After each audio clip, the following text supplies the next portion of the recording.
kids. I've always been into 80s stuff like everybody is, but it seemed like there was a kind of a gap in drum and bass, especially considering a lot of 80s tracks are kind of drum and bass speed. I always wanted to play them in my sets and stuff. And then the whole Electro Clash thing happened, and I just thought, oh, you know, it'd be great if I had some stuff I could play in my drum and bass sets that was kind of electro-y and a bit 80s, but still with the same power and the stuff that makes drum and bass good, but bringing in sounds and influences from other genres. You know, producers in the drum and bass scene make stuff for their sets and for other drum and bass DJ sets. And in order to fit those criteria, it's going to be kind of underground and have a certain attitude and sound to it that doesn't really fit with the super duper pop world. Do you want to come to the after party? It's not pop music unless something's going to get there. It's not going to get there unless it's pop music. Like drum and bass is mainly instrumental. You know, Ronnie Size Represent, they did well. Goldie's well known, I guess, but it's still not on a par with whoop whoop hip hop business, but I'm glad it bloody isn't, to be honest. Although I really like trance, I listen to it a lot. Like when I'm jogging and everything, I really like Tiesto. I did some trance for Oakenfold for the Great Wall album. I had 2 tracks on there. So I appreciate that stuff and I don't want to diss it, but drum and bass is more engaging and more, especially with MCs and things.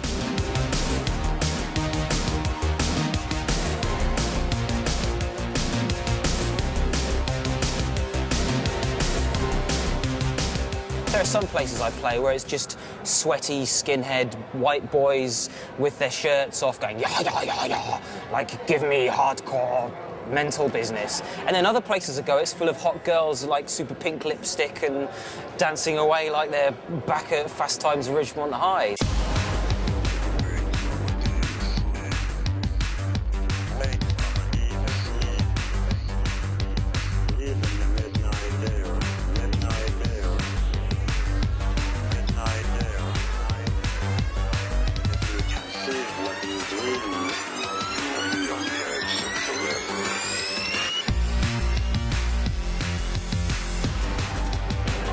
So are you touring all over the world?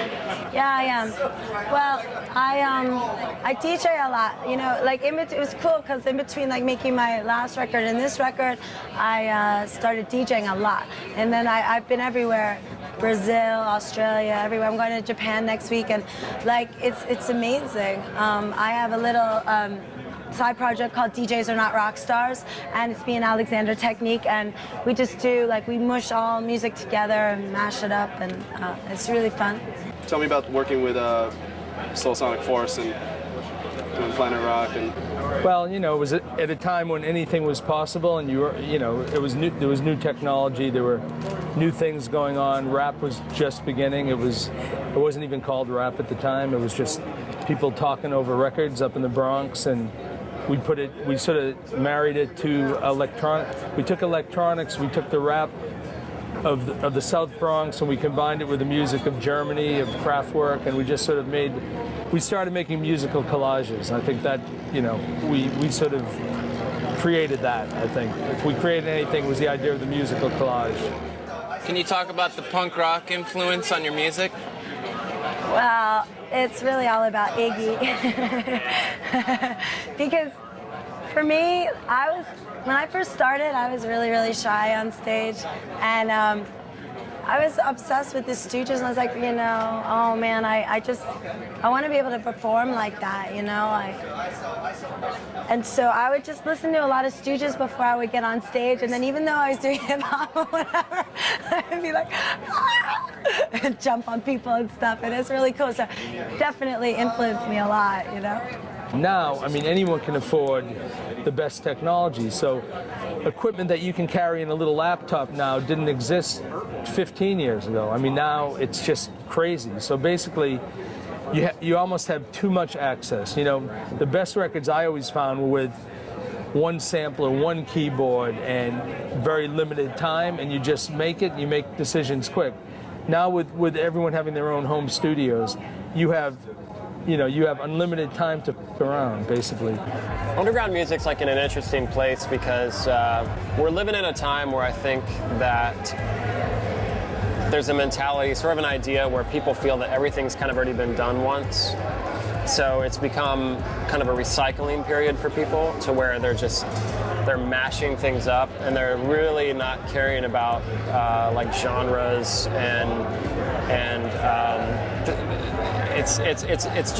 it's more open. The rock guys are embracing kind of like the hip hop guys, and the hip hop guys are embracing kind of the dance. The more like dance-based producers and whatnot. People like Timberland are using like these, crazy techno sounds to make hip hop, and rock guys are using sampled drum breaks that sound like hip hop to make their music, and like it's all this like trading of ideas and kind of this big sort of like open community. Like music's kind of really just saying, hey, like who gives a, like as long as the music is good, like that's all that we should kind of worry about. This whole like pop rock world is meeting this electronic world, and the production methods are all merging. So it's really strange to see now that everybody's using Pro Tools, everybody's using loop-based stuff.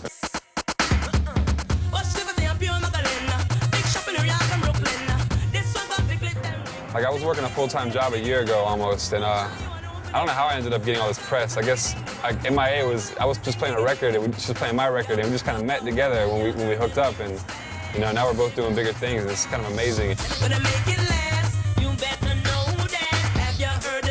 I was a school teacher, so if you ever listen to Holotronics, like if you see the cover of it, that's the first mixtape I did, and it was real limited. No, we sold a little bit of it, we never repressed it, but the cover's got these kids, and it's like a North Philly school I was working at, and every time I do an interview, I just cite the kids that I was working with as my influence, because they're the ones that introduced me to a lot of stuff that I didn't know about, like Baltimore Club, and they're the ones that really pushed me into like the dirty South stuff that wasn't getting a lot of airplay, but the kids were going crazy for it.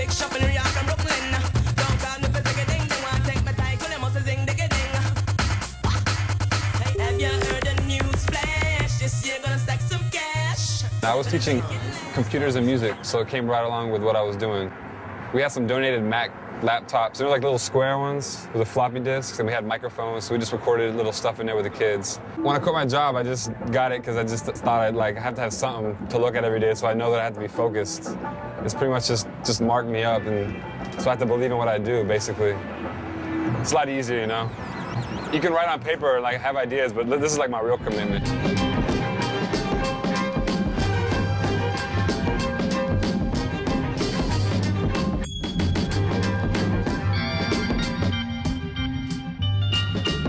When I come back and play dance festivals and dance events, on one hand it's really satisfying because I get to see a lot of friends who I haven't seen in years.